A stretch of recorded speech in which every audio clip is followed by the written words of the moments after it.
of the art of war, mostly Sun Tzu. I mean, you got the great chess player in Mike Vrabel. So I'm excited for this one through and through. All right. Joining us here up and on the program, former NFL safety and TCU alumni, to discuss more about this with the up and coming Super Bowl. Denzel Johnson joins us here up and on the program. Well, Denzel, here we are. It's Super Bowl 60 week. And I got to tell you, one of the biggest things is because we're going to get to the excitement that I think we're feeling in Nashville. But first, I want to get to these two teams. So, New England, we're coming in, and I mentioned this several times, is this team has an investment of believing and the gridiron. And with Mike Vrabel, he's the old school iconic chess player. He's the kind that he never wants to show his cards, but he's going to try to attack and outsmart you in several different ways, because I watched that even up in Tennessee, where he took fifth, sixth string guys, like either practice squad guys, and they turned into A ball players because it was all about what fitted the scheme. So when you see this with New England, what kind of jumps out to you? Because I know as a defensive mind, you got to have the defense, but with the calm mind of Drake May, I feel like this team could overcome anything. Yeah, man, you pretty much spot on. I mean, Vrabel, I mean, he's from that coaching tree from Bill Belichick. So anything that Bill Belichick, it's just just trickled down to him from the mind. So um, he's very he's a very smart guy. Watches a lot of film, and stuff like that just trickles down from from the top down to the players. So he's not one of those. I mean, he can scheme up on defense, he can scheme up on offense, so he doesn't necessarily have to have those guys that you see that jumps out on you on paper where it's like, oh, this is a first rounder, this is a second rounder, this is a guy that runs 4.2, this is this guy right here is I mean, he's the all pro, whatever. I mean, he doesn't necessarily have to have that. And I mean, like I said, it just comes from Bill Belichick, how he built his teams. I mean, he didn't have just straight pull rows from QB to all the way to the punter. You know what I mean? He just had Yep. a good group of guys that bought in to his philosophy and his game plan. Week by week, and it was just a good team camaraderie that everybody had, and they believed in each other and themselves, and it was just that that Warren Levitt type thing. Like, I'll do my job, and everybody else is going to do theirs, and we'll let the chips fall as they may. So it's interesting because now we're coming up against a team that I've kind of mentioned this is you got the old school player that has played this game for a long time, and you've now got, I feel like the new tech company, they're booming, they're rising, right? Stocks are hitting up great. And I look at Seattle, you got the hot commodity in Mike McDonald. And the other thing is, Denzel, that cover three, and even as you see it as a former player on defense, like you look at that, how they match the cover three with Nick Amenwari and Tariq Woolen and Devon Witherspoon, that is scary, nasty. And so to me, I'm like, if Drake May is going to be throwing that ball, you cannot throw into the area where that becomes very mistake prone. So when you look at Seattle, they feel young, they feel hungry, they got speed. How do you really kind of break this down? Because the other thing will move into the point about Sam Darnold, but for this team as a whole, I feel like they're the most talented from top to bottom, that just there's nothing that's getting in their way about beating you on those cover threes. And then at the same time, that's special teams with Rashid Shaheed on the kick and punt returns is another thing that's been an X factor. Yeah, so I mean, Seattle, they're a well put together team. I mean, and they're, like you said, like, they're all young too. So I mean, they got fresh legs, and just and I mean, and they execute their game plan, really good. Like you said, that cover three they got, it's I mean, it's working for them. It's been working for them all year. Hadn't really had too many people just break it down and eat it up, more. Oh,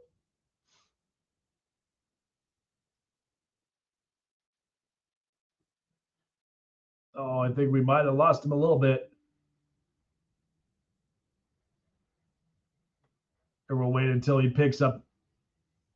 We'll hold up until he picks up the connection here. But man, so good.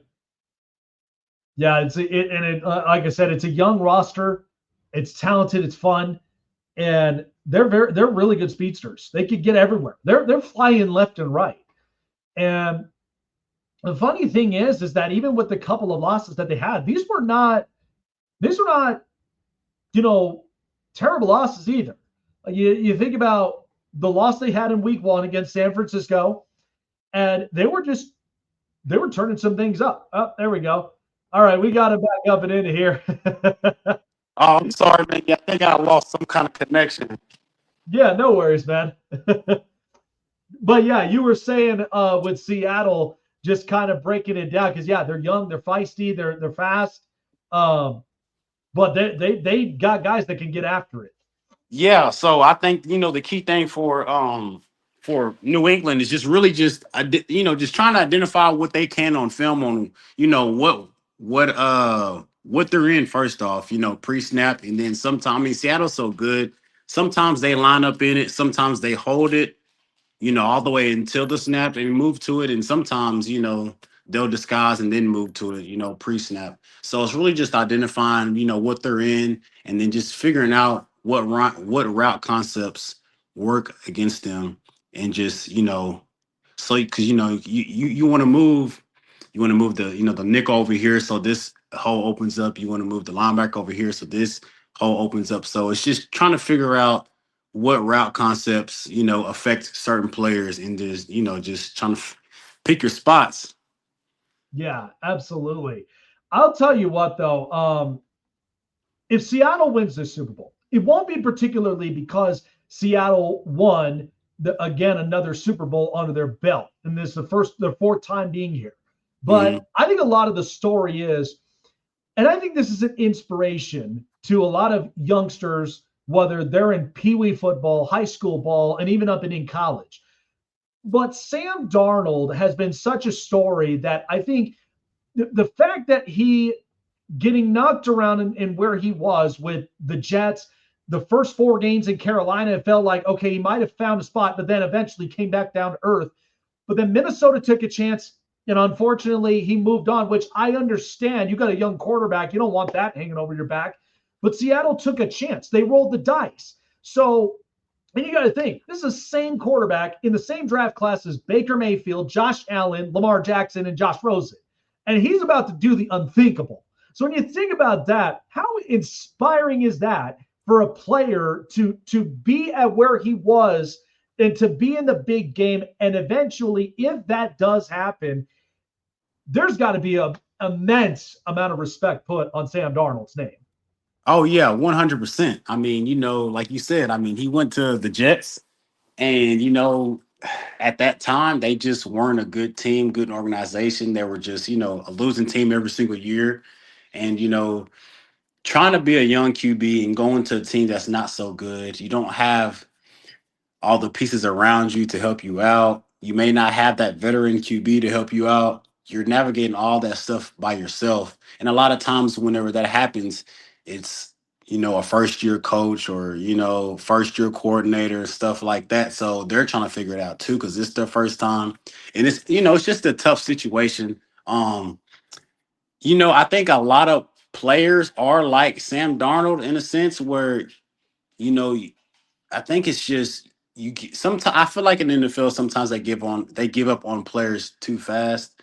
Um, because I mean a lot of people, a lot of athletes, they just need development. You know what I mean? I mean, Yeah. and it just depends on where they come from. I mean, he came from USC. He had a lot of great players around him, and he was a great player in college. But and he had a great coach. So, but some of the flaws that you have in college, if you got a good coach, that can be covered up. You know what I Yeah. mean? And he doesn't 100%. necessarily get exposed until you get into the NFL.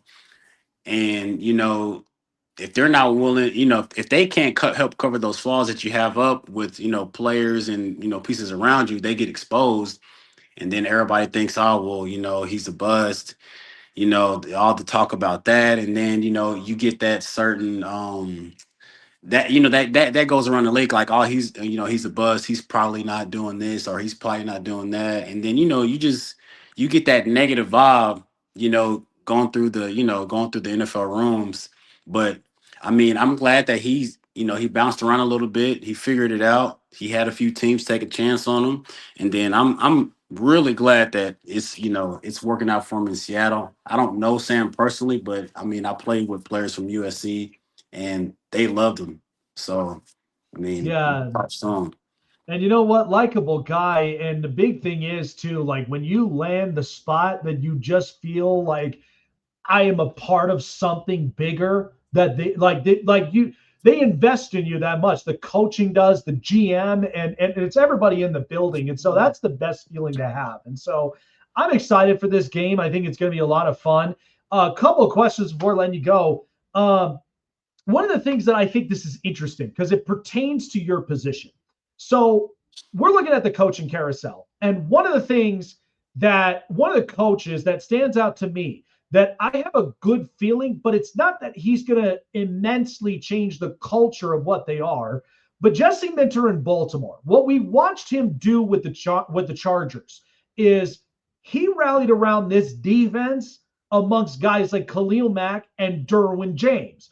So now he's going to Baltimore, where in the first 5 weeks, that defense looked atrocious until they had to make a move. And then in 5 weeks, they weren't even giving up more than 20. So I feel like, and the biggest step is he's got Kyle Hamilton now as his star piece. So when you think about that, how important when it comes to a defensive minded coach that now is going into a bigger role, how important of a chess piece that is when you've got a star-studded safety that can vocalize all from the secondary and then even spot and helping a little more with just his linebackers in the front seven to really see run games, quarterback play. How important is that, especially for a coach that's geared towards that chess piece? Yeah, man, it's very, very, very important. I mean, because number one, he's one of those guys that don't come off the field, whether it's first, second, third down, third and long, fourth and short. You can keep him on the field, the whole game, and you can put him in a lot of different scenarios where he has an advantage. So, I mean, you can line up at safety. He can be in the box safety. He could be middle of the field safety. He could be linebacker. He could rush off the edge for a blitz. I mean, you name it. I mean, he could man up on a tight end or whatever, whatever you need him to do. I mean, it's because it's like you don't have to worry about him. You know what I mean? Okay, he's going to do his job. He's going to do this. If he's blitzing, he's going to get pressure. So cute quarterback only has a certain amount of time to throw the ball, so we can play this coverage behind him. It's just, I mean, and now how the NFL is now, you got all these hybrid tight ends, so you have to have a player like that just that holds all those hybrid tight ends at bay, and I mean. Kyle Hamilton, he one of my favorite players right now. I mean, just because he's so versatile, and I mean, he reminds me of myself. I mean, he's a lot bigger, a lot better, but he reminds me of myself of how I played in college because I played in a 4-2-5. So I was Yep. that hybrid safety, the box safety that's going to cover, that's going to blitz, that's going to do everything. So, I mean, players like that, I mean, I admire them because, I mean, it's a tough job. And I'm willing to bet, like I said, I've never met Kyle Hamilton. I'm willing to bet he's one of the smartest defenders on their defense too, just to be able to know what everybody else is doing and doing what he's doing. I mean, you gotta have to have football IQ to do that. And it's crazy because it's like a multitasker. You really have to do everything. You got to tackle, you got to cover. But I love those 4-2-5s. It's very effective, especially in red zone defense, because like Mhm. you're trying to shut down every passing lane. So every time I watch that with Jesse Minter, I was like, he's trying to basically suffocate the quarterback because there's no passing lane and limiting you to either 3 points or no points at all. So Tennessee, unfortunately, and I had a former Tennessee Titan by the name of Blaine Bishop on the program when we talked about Brian Callahan. It wasn't a fit. It felt weird, wonky, but Tennessee could feel uplifted today because of the fact that Robert Saleh is now the new head coach in this organization. They've got a competent offensive coordinator who I really think with Brian Dable, I watched him even with Buffalo and even up in college, where he helped out with Josh Allen and helped out in Alabama's offense. But even so, too, their defensive coordinator is a pretty interesting one. So it's not like Saleh has to do so much of the work. He's got a complimentary guy that knows the work that can make it simplified. So you think we watched this New England team. They went 4-13 last year, and they're in the Super Bowl. But I look at Tennessee, I feel like there is a gut-wrenching regret of letting this guy Mike Vrabel leave the building. Now you got Saleh. Does it feel like there's some similarities here that I feel Tennessee fans are like, this is what needs to happen and where you shouldn't have changed this years ago, and hopefully this could really build around a star quarterback like Cam Ward? Yeah, so yeah, I like Robert Saleh, man. I mean, he's a good, intense guy. And you say similarities, yeah, I can definitely see it. 'Cause, they're both, pretty young. They'll both get out there and show you what you got to do. I mean, I remember times Vrabel. I mean, he's picking up the blocking pad, trying to say, "Hey, come on, let's get this rep in." I'm like, "You gonna hold the pad?" He's like, "Yeah, come on." I'm like, "All right." But I mean, yeah, Saleh, man, he's a good coach, man. I mean, he has a good staff around him, and I actually am a believer in Cam Ward. I mean, I watched him play when he was in college. I had a cousin that went to University Incarnate Word, and that's really whenever I found out about Cam Ward, when he was at Incarnate Word. And he moved on and went to Houston and stuff like that. But I've been watching Cam for a long time. I mean, I think it's just one of those things, like I said about Sam Darnold, man. You just can't give up on him too early. Put pieces around him, and that's not necessarily always put players around him. It is about putting a good coaching staff around him, which I feel like that's what Tennessee's doing right now. Um, I did feel like they moved on from Vrabel too quick. And then, they got rid of Derrick Henry and stuff like that. But I mean, they're on the right track with this hire, 100%. They're definitely on the right track. Yeah, and it's all about getting the star players because I mean Cam Ward, I'm with you on that. He's very talented. He's got the accurate arm and he can evade out of pressure. The only thing is you just got to give him some help. Got to get him some weapons. You got to give him somebody and even a healthy run game that's consistent that can help him to make the creative plays and different scheme styles. So I hope that with Tennessee, because again, I was really hoping that this team would have had years of the successes and even watching them back then, like have really good teams, physical, and they're in your face. That's what I loved about it. And so hopefully I could see the same replications with Robert Saleh. So I'm excited for this hire as well. Um, so Super Bowl 60, who do you got? At the end of the day, Patriots or the Seattle Seahawks? Oh man. If I want to go safe pick, I guess I'd have to go Seattle. Right All now, right. they're just rolling. They look really good on offense and defense and special teams. They look they're rolling right now. They just I feel like they got it for right now. I feel like they got it. All right. Yeah, I think I'm going to be leaning the same way you are, man. I feel like it's a talented team. They're ruthless. So I think it's going to be a fun one. I expect this one. I don't expect it to run up the score, but I do expect it to be as competitive as possible with just quarterback play. And then at the end of the day, coaching and chess play. Yes. Denzel, appreciate you for coming on by, my friend. Enjoy it. It's going to be a fun weekend. And I can't wait to see what the headliners will be up and on Monday morning. Enjoy it, and we'll see you soon. All right, man. Thanks for having me on, man. I'll see you soon. Absolutely, man. Man, yeah, I think this is a good thing for Tennessee at the end of the day with Robert Saleh. I think with the hire and then not to mention the